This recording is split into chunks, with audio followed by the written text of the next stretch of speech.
Hello, everyone. Welcome to the Webflow live stream. My name is Josh Lowe. I am your host, and today we're going to talk about leveling up your mindset when it comes to scaling your services and growing an agency. So I want to find out, is there a sweet spot when it comes to scaling? So we have Uros Mikic, founder of Flow Ninja, winner of last year's Enterprise Agency of the Year. He is extremely successful, extremely young, and just a powerhouse. So super excited to have him on. Before we bring him on, just some announcements here. I just want to announce the winner of the Webflow Conf raffle draw for the month of June. So congratulations to Mark Burvell Riley. You have won a ticket to either your choice of San Francisco or London. Or if you're busy for some reason, you can trade it in for $200 of Webflow merch. So to enter for July and August, be sure to register for the Webflow Conf online.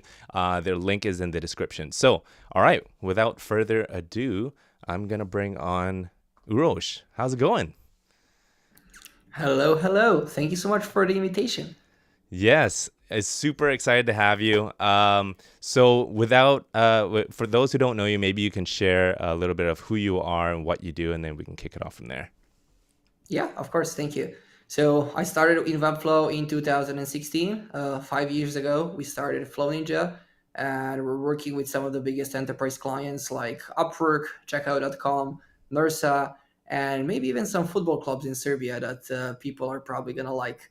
But I'm not gonna name any names there. But yeah, on the side, I like to go to the gym. I like to garden a Yeah, lot, so that's my new hobby. And yeah, and just enjoy the business and the growth of the business. that's awesome. Okay, so I gotta share a little bit of what you do as well. I know, like we're joking behind the scenes there, you are an aspiring YouTuber, but I just have to show this. This is like the most well-produced videos. It's talking about what you've learned throughout your process in web design. And so, yeah, if you guys haven't seen this, make sure you check it out on YouTube. Complete Guide to Making 1.7 million with your website. Pretty amazing. Yeah, and so this is Upwork. This is one of your clients. Congratulations. This is massive. Nursa, like you shared. This is for landing jobs for nurses. And then we have checkout.com. So amazing. I mean, you have accomplished so much in such little time. Before I jump more into the details, let's welcome the crowd. So who do we have here? Oh, we got Nelson. Good to see you. Where's everyone tuning in from? We got Peter, Hadi. Good to see you. Zachary. We got Jeff McAvoy. All right, we got the fam in here. Guys, if you want to get your name mentioned at the end credits, there is a link in the live chat, and make sure you fill that out. And then, we'll have a good time. Okay, so I want to talk about you scaling. You started back in, what is it? What year? 2019, or is it? Or before that? Yeah, so I actually started Webflow in 2016. So Okay, I was right. able to trace my account. Like in 2017 in February, I actually paid for my first Webflow subscription, so that Okay, I have there it kind of is. proof on that point. But I think I started in like end of 2016 to slowly learn on the free account. And Right. then in 2017, I actually started kind of paying for Webflow. And like I think at that point also kind of earning money by leveraging Webflow as a platform. Awesome. All right. So those watching live in the chat, this is your great opportunity to ask all the juicy questions to Uros. I mean, he's really done it all. It started 2016, became Enterprise Partner 2021, landed big clients like Upwork, and just really gone through all the growth stages from like freelancing, doing everything by yourself, and then growing a small team, and then scaling.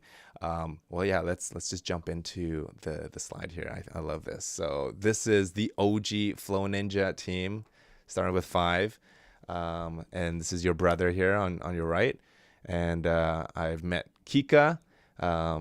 She's competed in the Reloom Design League, so that's fantastic. And then you grew to 20 plus people. I love how the original team's on the couch there. And then now you have 50 plus people. So you've really like just scaled in just like less than a decade. It's amazing.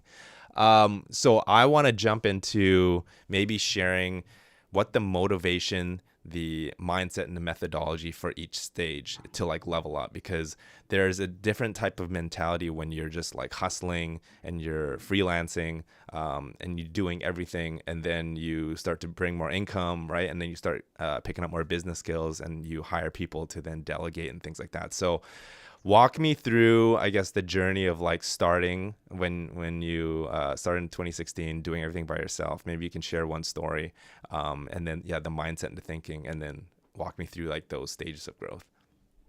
Yeah, of course. So I mean, like I still remember my first Webflow client. So it was actually a website I needed to build, and I thought it's gonna take me a week to go ahead and build it. So I kind of charged like I think $100 for a full website, like design and development Okay. on Fiverr, which was Yeah. definitely not the right thing. It was for an IoT company. And at that point, I thought that Webflow is easy because I kind of went inside of Webflow, adjusted a few templates, and I thought, okay, I'm going to crush this, I'm going to finish this, and that's going to be it. But 2 months afterwards, I was still working on that project for those same $100 that I kind of committed to initially. Right. But I was able to kind of launch it successfully and kind of force my way into learning Webflow as a platform, actually, because there was no kind of going out, for me, I don't like quitting, I don't like kind of giving up on anything. Hmm. So that's actually kind of one of the ways that I actually learned Webflow and got the first client, which was definitely not profitable, but it Hmm. was really, really, really fun to, I mean, like, to understand how to communicate with the client. I mean, like Hmm. mostly in that point, how not to communicate with the client, because I was over promising every single time and under delivering, and like probably the service delivery that that client kind of got at that point was horrible. But I think I was really, really young, so they were kind of they realized they got a really good price and that I was really trying hard, so kind of they let Right. me push it through and kind of to finish the website and to actually launch it live.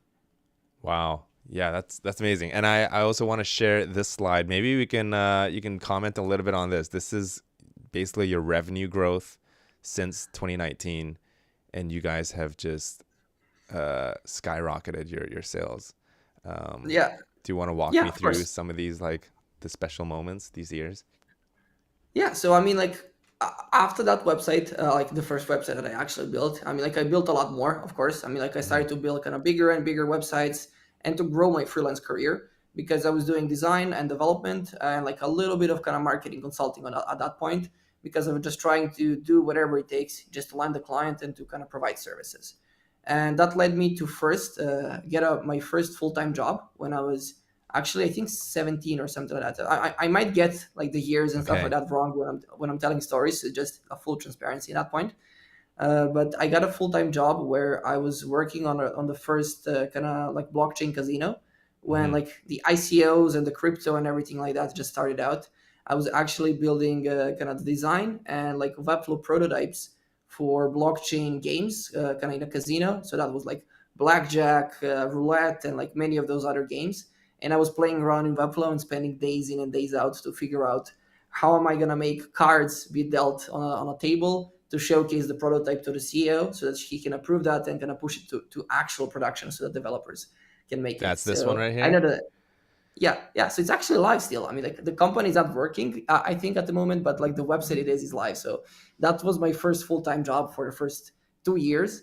Okay. And before this was actually developed fully, it was developed on Webflow. So I mean, the chips and stuff like that, moving of the chips, like rotating of that was all Wow. designed with Webflow and Webflow interactions before Amazing. it actually went to production afterwards. So it was really fun. And I think that was probably my biggest career change because I was spending so much time in Webflow every single day that I was Yeah. able to kind of find out everything that the platform can do. I mean, like from interactions to CSS, how to position things, what are all the possible problems, and at that point, I think I was also writing a little bit on the Webflow forums. So that also kind of helped some of the team members kind of on our side when they were joining the agency and they find my forum post from 2017 and they're like, oh, wow. So resolving a simple problem like that in 2017 was much, much harder than it is right now because like right now we Yeah. have this awesome community. And at that point, Hmm. like the community was just getting started and kind of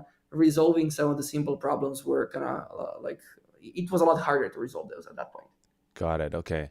Okay, so you're doing things, and then at what point did you start to hire your team and scaling it, and like you starting your own agency? Like, what was the thought process behind like shifting into that next phase? Yeah.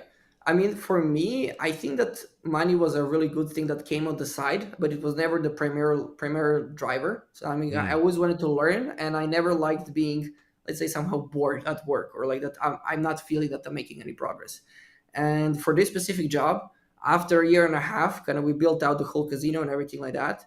hmm. And everything new we were doing, it wasn't so kind of, it wasn't pushing anything. We were just maintaining a business that works. Nobody cared in that business to push it even more. So I decided to kind of quit, even Okay. though I was in high school making good money, not Right. like working 4 hours instead of eight. I decided, okay, nothing good is gonna come out of this. I need to find something better. And at that point, I found a job. Like this was in Vilnius, Lithuania, but I was working remotely and kind of I visited them a few times. Right. And then afterwards, I found a job in London where I was doing design and development for festivals around the world, which was also pretty fun. So I mean, like Very cool. uh, festivals like in the Alps, festivals in the jungle, festivals with goats. I mean, like we there was a festival where Did he I did mean, he go like to some? unfortunately, no. I was still Yeah. young at that point. So, I mean, I Okay. think my parents were already too scared that I was going to London alone, let alone to tell them I'm going to a festival in the Alps. I think it's maybe good that that didn't happen. Okay. But that was actually the point where we started to grow the agency. I mean, I was receiving like a good salary, but I also understood that I have like an entrepreneurial spirit in my on my side. Okay.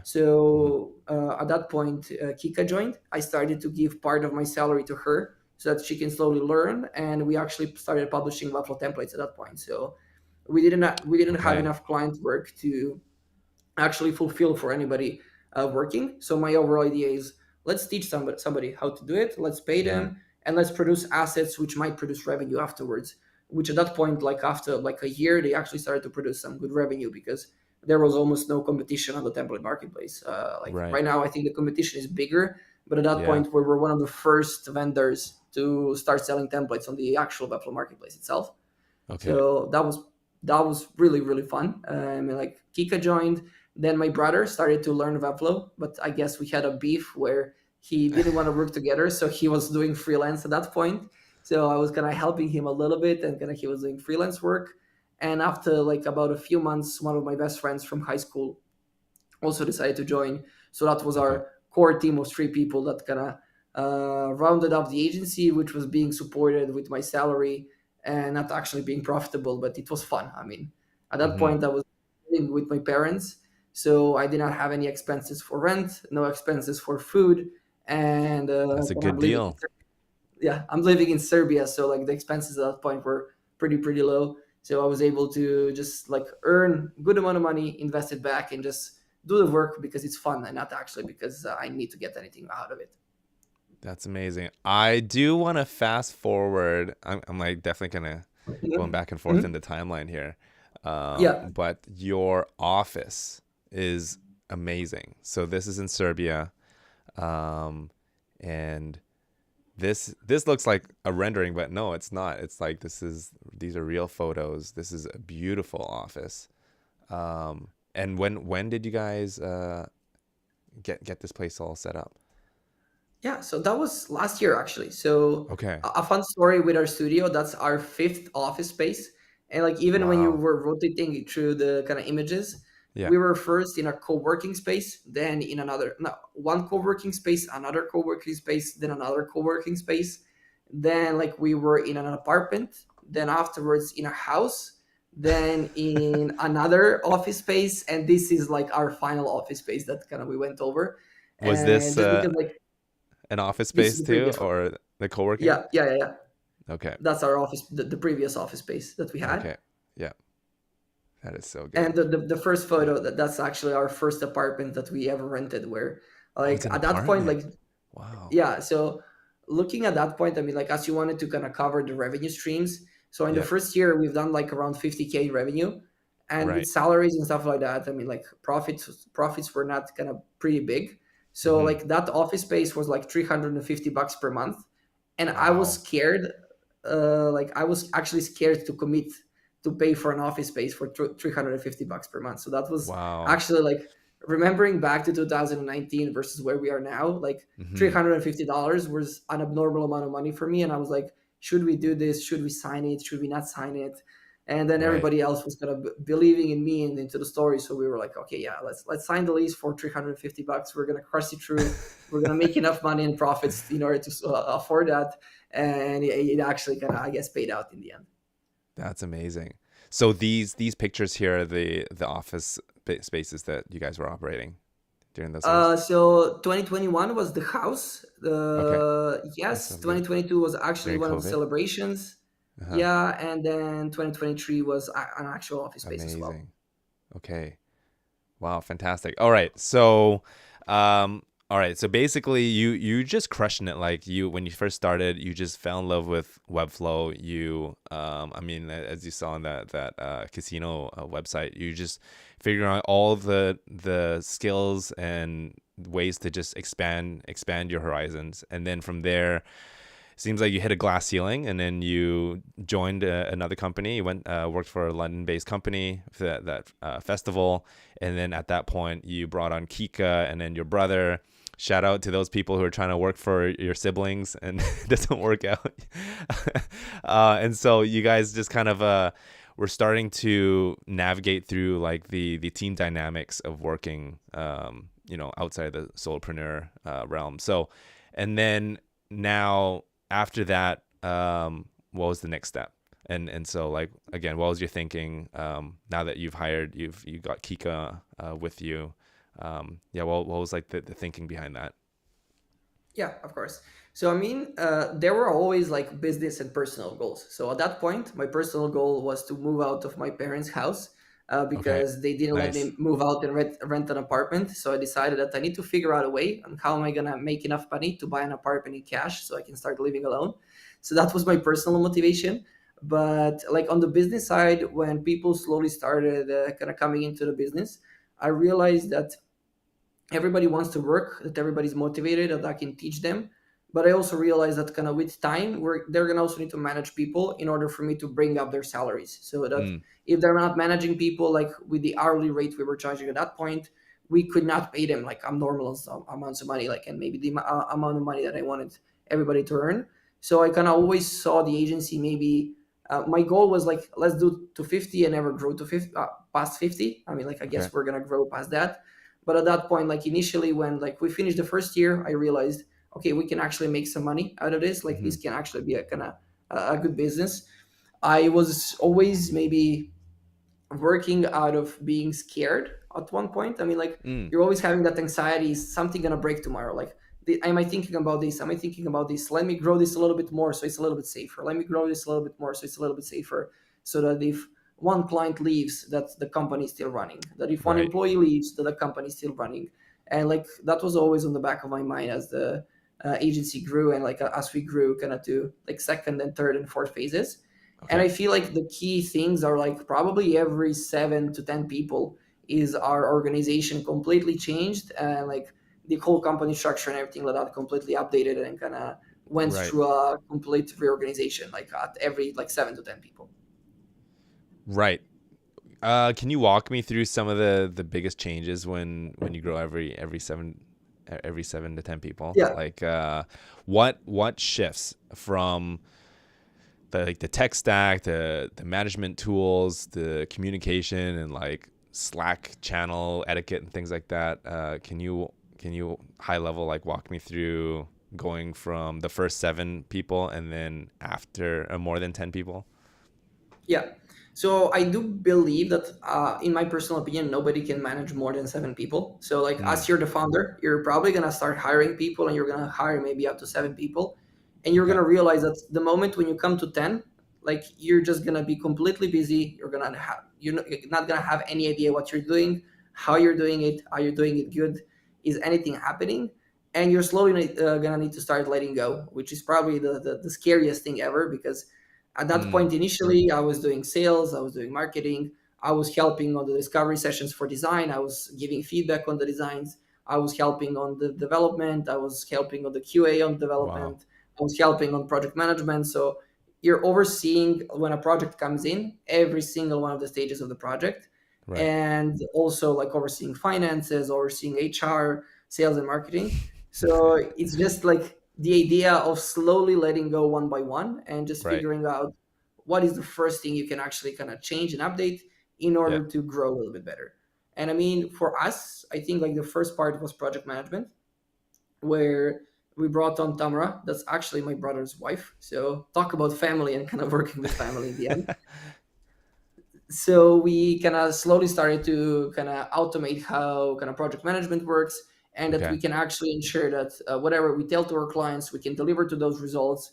She was actually sending invoices because I realized that we were doing work and not charging for it because I did not have enough time to send invoices to clients. So I was Okay. like just scratching my head. We're doing all of this work, but no money's coming in.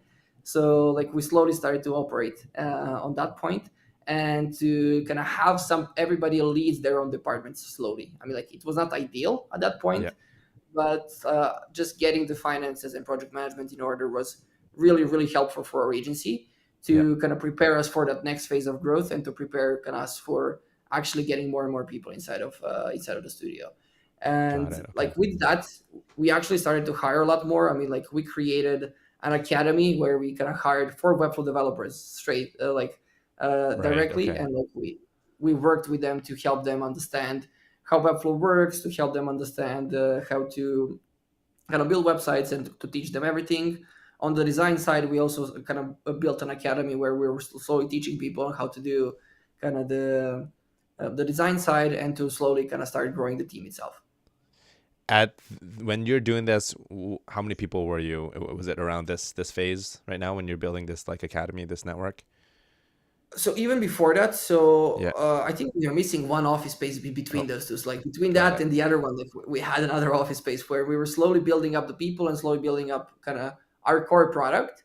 And I think it was really good that we technically, I mean, like we grew fast, but not fast enough, so that Hmm. I could actually kind of be dedicated towards the product. I can actually say, hey, these are the important things on the design side, so that when the design team scales afterwards, that we can keep the original kind of founder's idea. On the Hmm. development, that we can keep our original idea, and like also on the project management side, that kind of we can keep the idea of kind of how we manage projects, how we do them, and kind of that the clients can have the same how we like to call it 6-star experience at our studio, like Right. they're visiting a nice hotel or anything like that. Okay, right. Yeah, we we'll get to SixStar for sure. Okay, so you're now growing beyond like the small agency stage, and most people just not, I wouldn't say stuck there, but they are very comfortable in that space where it's like you said, you can only manage up to 7 people. Anything more, it's just too overwhelming. So, um, before we jump into the next phase, how did you learn how to do like marketing, sales, and management and all that stuff? Like, did you read books? Did you seek out like mentors? Walk me through that phase. Again, what was your mindset? Was it something like, oh, I have to learn out of survival, or was it more of like you had the entrepreneurial spirit and you just wanted to grow more and more and just it naturally came to you to learn more about all those skill sets? Yeah. I think first it was mostly through mistakes. I mean, because I paid a lot of Okay. expensive courses, and I realized that Right. those expensive courses did not tell me a lot of things that I was expecting them to tell me. Okay. And then in the end, I was like, okay, I spent $10,000 on a course. I did not learn anything.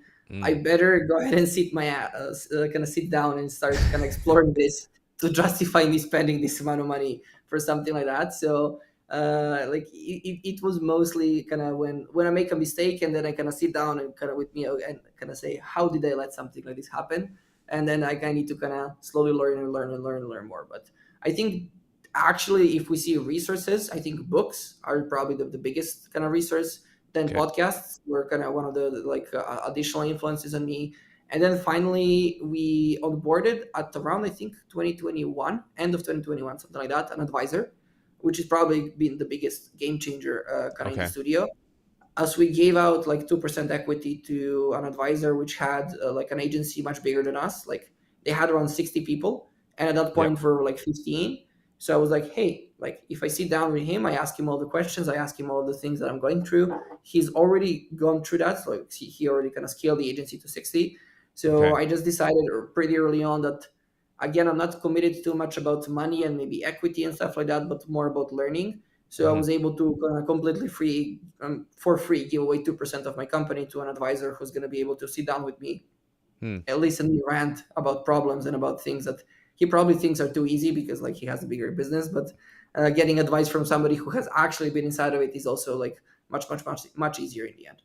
Right. Okay. So you got an advisor. That's when you became an enterprise partner in 2021. That's the same year. Yeah, So yeah, so something around there. Yeah. very interesting how that timing came across. So again, like okay, now we're jumping into the whole enterprise like mindset and things like that. So you're able to give some equity to get receive expert knowledge. Um, yeah, what was the major shift again in just like mentality of then becoming an enterprise partner at Webflow? What were like the main differences from just being like a medium-sized agency to now being like an enterprise partner? Yeah, of course. So I think that that's also where a lot of founders need to identify what they like working on in the end. Mm-hmm. Because if you really want to be dedicated towards the product and you want to work with clients actually and be more of a consultancy of some sort, actually staying at like 15 to 20 people is probably smart because you're still going to be able to have enough time to be dedicated to like discovery sessions. And like at that point, I think I was not doing design and development, but I was in all the discovery sessions. I was able to visit a lot of the clients and stuff like that. So it from a delivery standpoint, it was really really fun. But I was not able to work on the business because I was working inside of the business. And for me, I had multiple motivations. I mean, to continue further.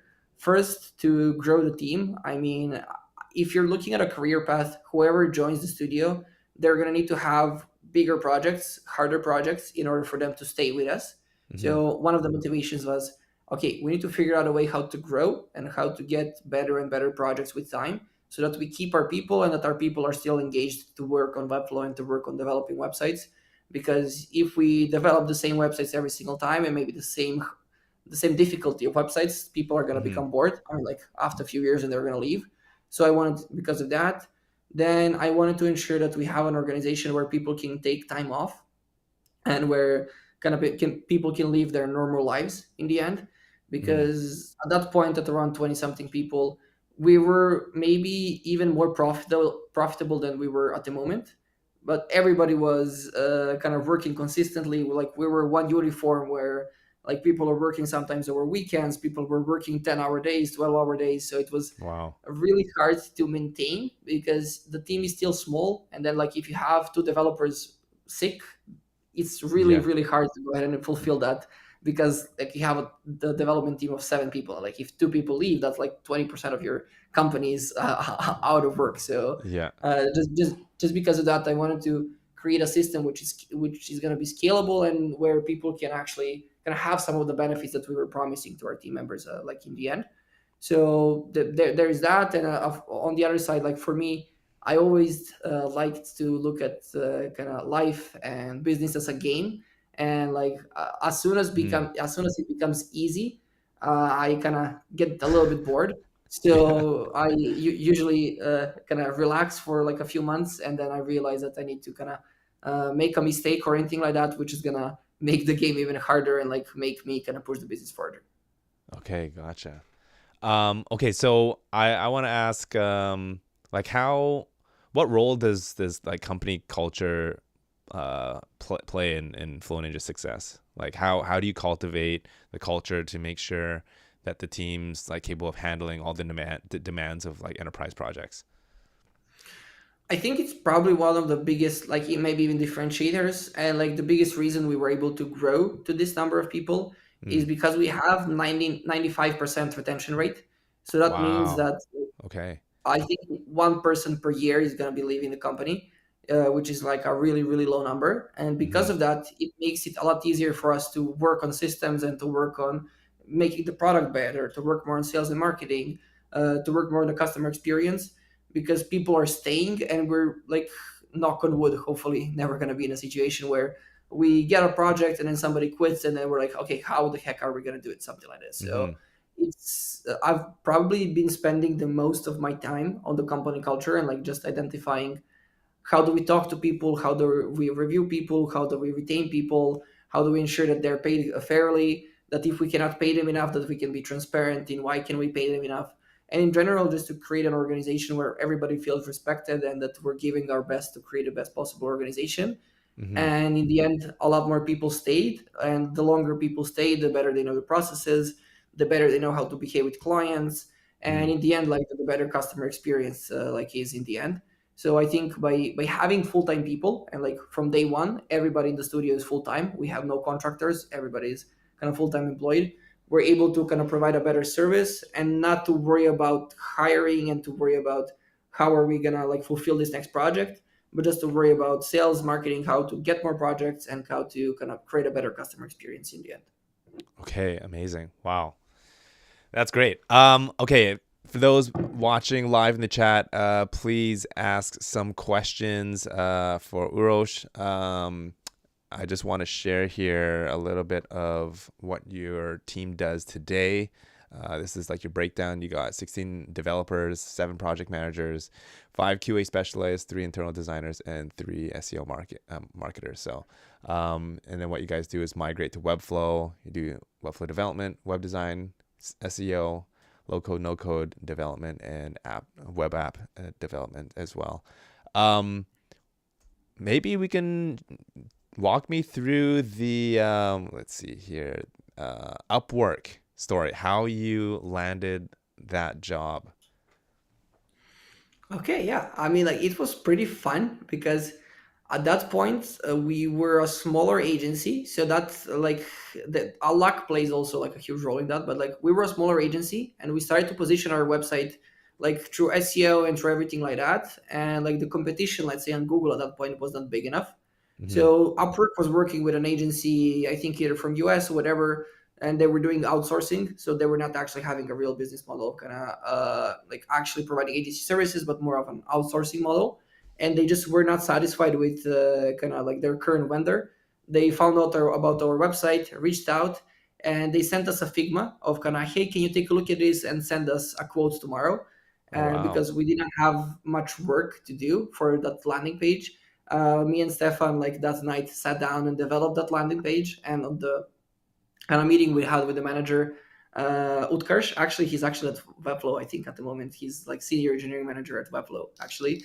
Kind of we went ahead like over one night, developed everything, showed him the page, and we were like, hey, yeah, we finished everything, kind of what else can we do? So I think we were really proactive in ways of kind of just trying to kind of push ourselves even more, specifically at that point because we did not have a lot of client work. Right. And with that, we got the contract, and then we slowly started to migrate the whole app work from like a headless WordPress setup over Okay. to Webflow, and to kind of Nice. build out the whole marketing website on Webflow itself. Got it. Yeah. That's amazing. Seems like they're very, very happy with the work that you've done. I mean, with Webflow mostly first. I mean, like, okay, yeah, with our work, but I would say kind of Webflow also played a key, kind of key role. I think even in their growth, as they Mm. had websites on many different kind of platforms on many different occasions. So, like the Okay. careers website was using one platform. Like some of the marketing pages were using one platform. Paid Okay. campaigns were using a different platform. So their brand was completely kind of dissolved into multiple pieces. Mm. And because of that, it was really, really hard to manage. Versus right now, where I think we might have even 5 to 10,000 pages for Upwork developed on Webflow, but they're in a single enterprise dashboard. And like we've done almost 3 rebrands with them over Right. the past Wow. like 4 years. It's much easier to do that because you have everything in a single platform. When you Yeah. do like a rebrand, you change the style guide, you apply that across all the websites, and Right. you go live. Versus previously, that was a process where one part of Upwork is rebranded, the other part of Upwork is not, the other Mm. part of Upwork is like 2 years older because that team didn't have resources. So it was really, really hard to maintain. Yeah. Versus right now, it gives them like the power to like make those updates much, much faster, and to ensure that the website is streamlined across all the different departments because they're a pretty big company and like a pretty big team. Right. Wow. So it's fully integrated with design systems. You're fully using variables, and you're able to upgrade and update websites on the fly. That's amazing. Yeah. Okay. Great. What else can we cover here. Do you want to share a little bit about the SixStar platform that you guys have?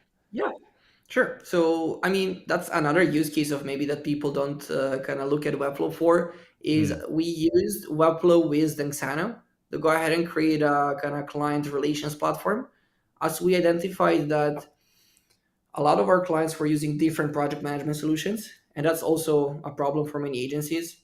And if an account manager's job is going to be to copy tickets from Jira to Notion or from Asana to Notion or stuff like that, it's not going to be the best use of their time in the end.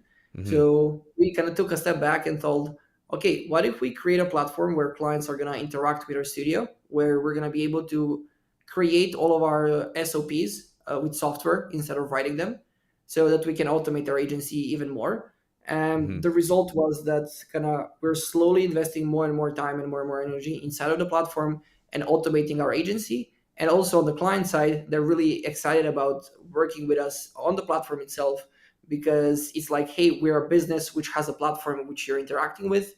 So it's much easier sell than selling, hey, let's use mm. Notion instead of your Asana that you're using on a day-to-day basis. So it's more selling the whole idea that we're a product-based studio, and that to work with a studio, they need to use our product. Yeah, and I think it makes a huge difference that like you created your own platform as opposed to using like Notion or something else. It just makes you stand out even more. That's Yeah. great. Okay, I think I want to jump to some questions here.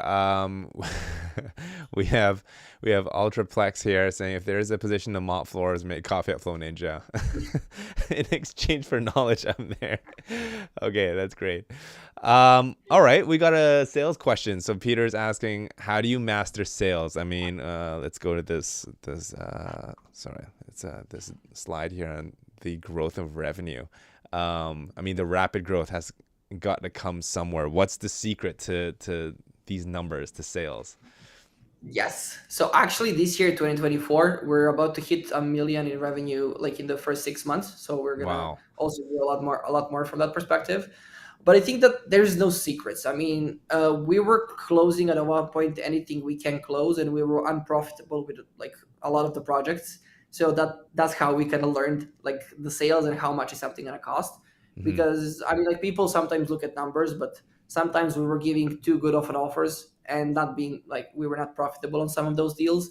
But that gave us time to go ahead and slowly learn sales and to in general kind of understand how we're going to be selling. But I think the biggest thing is like kind of gap selling and band. So like in terms of gap selling, just understanding what are the client's problems, and that you're more of a consultant. Because Mm. naturally I think I was good at sales, but I was never like, let's say, a salesman. So if I see that the client doesn't want our services or anything like that, I was never being too pushy, but I was more like working with them as a consultant to try to identify their needs, to try to identify the time they're going to need to kind of go ahead and make a decision, how much of a budget they have, who's the authority to make the decision, and like in the end to kind of like ensure that we can kind of deliver to those promises. Okay. So I think that everybody can learn the like read the book kind of like a gap selling. That's like Hmm. one good recommendation. And like on the other side, just try to slowly work on the process, and to also work on why are you different. I mean, like Alex Formosi's book, like $100 million offers and $100 million sales, Hmm. actually kind of changed our mindset a lot more and allowed us to scale past kind of even bigger numbers, of Okay. just trying to understand kind of why are we different, and why would anybody work with us in like in the end, and kind of how can we showcase why are we so special, and Hmm. that they're not going to make a mistake when they work with our studio. But like on the other side, how the leads came in, a Yeah. really good thing is when you start getting kind of enterprise deals, people Hmm. who you work with are going to slowly start changing positions. And when they Okay. change a position to another enterprise, they're going to want to bring your team in, if you're delivering a great service. So like most of our biggest clients ever actually came with, let's say, kind of we might have been lucky, or some it might have been a right moment to get few of those enterprise deals. And when people move companies from those, when they move jobs in general, Hmm. because we delivered a really good service, they wanted to take us with them, and kind Okay. of that's how we got most of our kind of the biggest deals that we are working on today. Wow. So it's still word of mouth, even Yeah, I mean, at like the highest level. yeah, yeah, it is. Yeah. Yeah. Okay, that's great. Okay, Vlad is asking, how does the whole you joining as an enterprise partner work? Well, if you want to share Oh, the process. so you just need to sell an enterprise package of Webflow. So at that point, like our first enterprise was Upwork. So after working with them for some time, we actually kind of got them to kind of sign like the enterprise deal. And I think Okay, right now they signed like for 5 years or something like that, something kind of crazy got it. term on that front. But I think that's like probably the biggest thing you need to do is like figure out the clients you're working with, figure out the enterprise offering that you need to offer to kind of those clients, and how are you gonna ensure that that is actually helping them and that you can actually sell the enterprise package over to the customer itself. Got it. Okay. Fantastic. Okay, coming back to Ultraplex, who's willing to make coffee for you. He's asking, what do you do as a beginner in Webflow? Is there any areas that you should learn mainly? And is Upwork uh, whoops, Upwork is the first step to clients as a freelancer?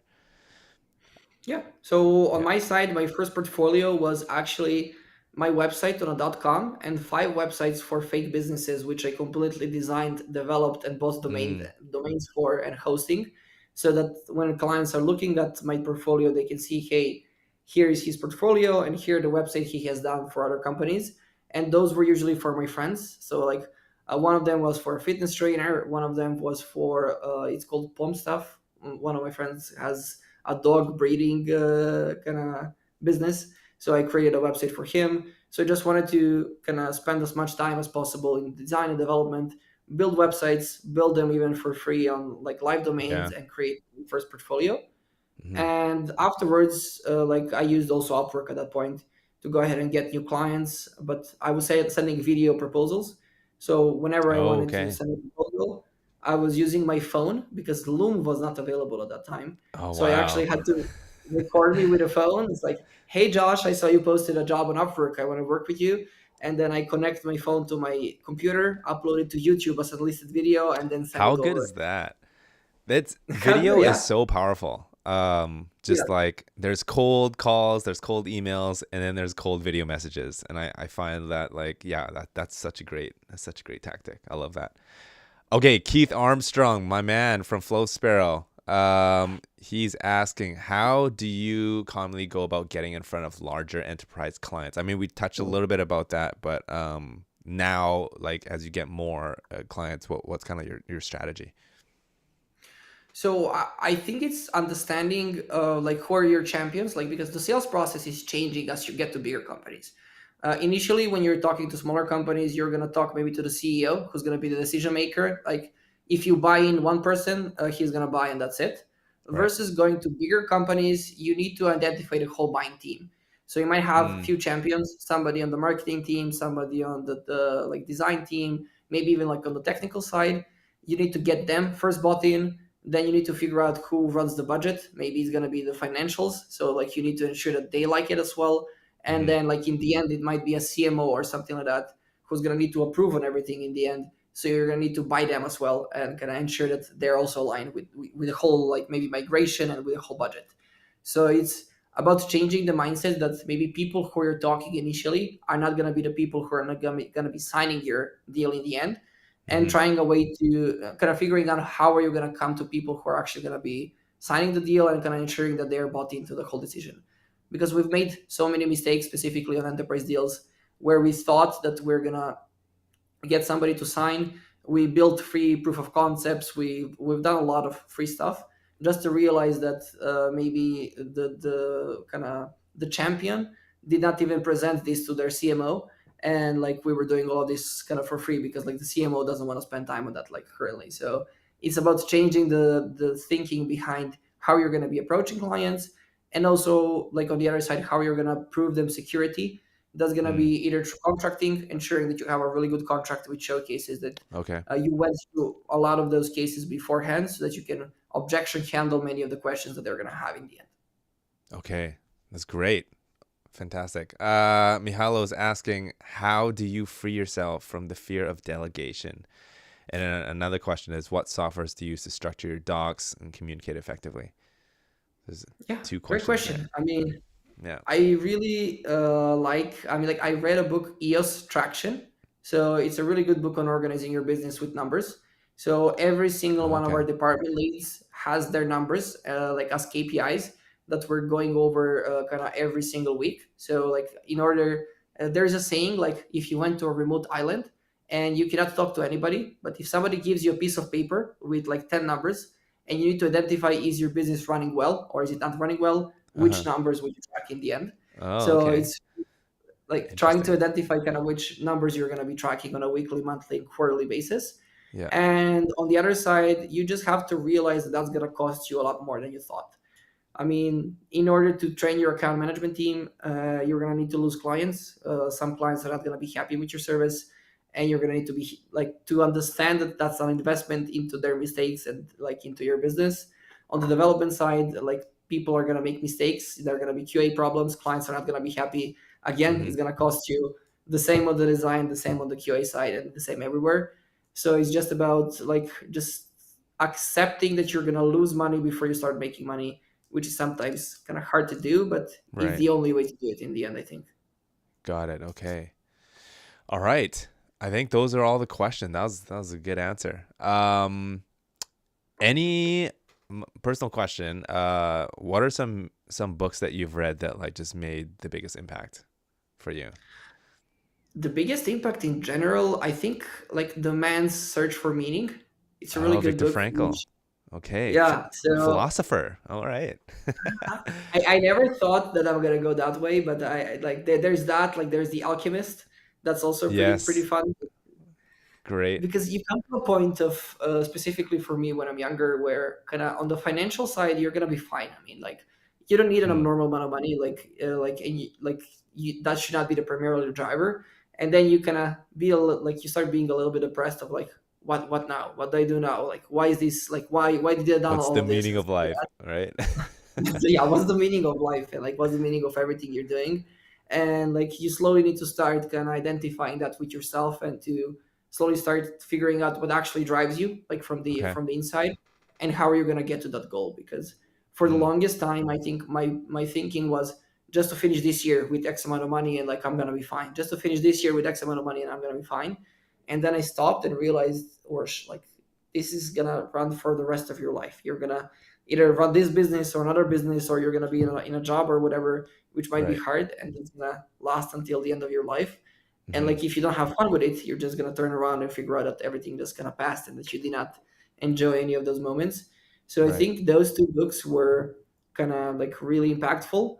Then like How to Win Friends and Influence People was also like one of the biggest ones, like on management side, just to start understanding people a little bit more, to understand how Okay. do people function and kind of how to understand people. The Four Agreements is also really good. I heard Again, about that. I haven't read it. yeah, Yeah. yeah. I mean, like if you take good points from the book, I mean, like every book I think goes to some extremes at one point, but like if you Mm-hmm. take just the good stuff out of that, there's gonna be kind of really good points from books themselves. That's great. Thank you for sharing. Well, it makes a lot of sense with the success that you have now, and knowing like the foundational books that have impacted you. I think yeah, that just makes a lot of sense. So that's fantastic. Thanks for sharing. Let Um, me revert back to you. So, what are your books that kind of changed the kind of most of kind of your career from your side? Oh man, career side. To be honest, books, I'm not the best reader, but Atomic Habits is great, right? That's something for me, even just like I've just been going through so much change, and that's just like establishing those habits that anchor in, right? I mean, everyone loves that book, so that's a good one. A very unique one that's not so well known is Bigger, Better, Bolder. It's by Jen Cohen. She's she's an entrepreneur in LA, and I got the privilege to meet her. But basically, it's just like shooting your shot. It's just like take I think what was it called? There's a 10% rule, where most people just only attempt like 1 out of 10 tries in life. But if you just actually tried 10 or 9 more attempts to a total of 10, and like you just keep trying, you'll actually like go really far in life. So those are some books that come top of mind right now. So, I was not Nice. expecting you to ask the questions to me, so that's great. um, One last question. So we talked about the different phases and stages of growth. Is there like for an advice to people out there? Because I'm sure people may not want to go to full on with enterprise or just, stay in freelancing. Is there a sweet spot in the middle from your experience that you can like recommend for people just to like stay in that space? Yeah. So I think like 15 to 20 people is probably the easiest mentally, because Mm-hmm. if you don't want to accept a project, you don't accept it because like your payroll is not so big. Like if you want to get dedicated to a project, like you can. And if you manage to organize the team in a nice way, you can also take vacations and stuff like that. And you can create your agency to be more of a lifestyle business where you're traveling, you're running the business, and kind of you're kind of just kind of using the business to fuel your lifestyle and also to fuel your kind of purpose to go ahead and kind of fulfill the Mm, services. So I yeah. think that's probably the sweetest spot where at that point we were the most profitable, and Okay. we actually had kind of like the least amount of stress for me as a founder. But like I mean, like for me, I wanted to grow the business, and that's kind of what drives me further. But like if I have to come back and kind of tell the number, I think like 15 to 20 people is like where the sweet spot is. Okay, fantastic. That's great. Uros, thank you so much. It's been a pleasure. You've shared so much amazing knowledge and advice, so I appreciate you. Is there anything else that you'd like to share before we wrap it up?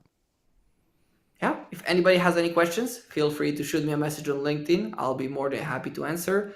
And Okay. just remember that I was also the kid who was building websites for $100, which were pretty horrible. And right now I run a business, so I'm not special in any way. So I highly encourage people like from the audience to go ahead and kind of take that 10 take those 10 chances that you said, and to Mm-hmm. build something similar, because it just takes time, and it just takes focus that you're building one single thing for 5 years in order to grow to these numbers. Awesome. And I'll leave you guys with one more thing. Be sure to subscribe to Uros's channel. And actually, I'm gonna do it right there. There you go. Yeah, it's just releasing amazing content. Even just yesterday, there was like a day in the life. So if you want more behind the scenes of what he's doing, make sure to follow and watch his content. It's like he's an aspiring YouTuber as well. So so good. All right, Uros, thanks so much. Everyone, let's jump into the end credits here and see who has signed up. We got Nancy, Sarah, Nick. We got the Markup Maven, Stephen, Jeff McAvoy as the Markup Mastermind. We got Raymond, Yassine, Matt, Peter, Zachary, Mihail, Teen, Marjan, Jamiz. Oh man, I'm gonna butcher it. Ashudo Tawari. Anyways, I apologize for that. Thank you so much for joining. Next week we have Speed Build Challenge announcement. It's right around the corner. Make sure that you find a partner. And it's a team challenge, so it's gonna be good. So that's gonna be really fun. And we've been cooking up a lot of fun stuff. So that's all we got. Have an amazing week. We'll see you next time. Bye bye.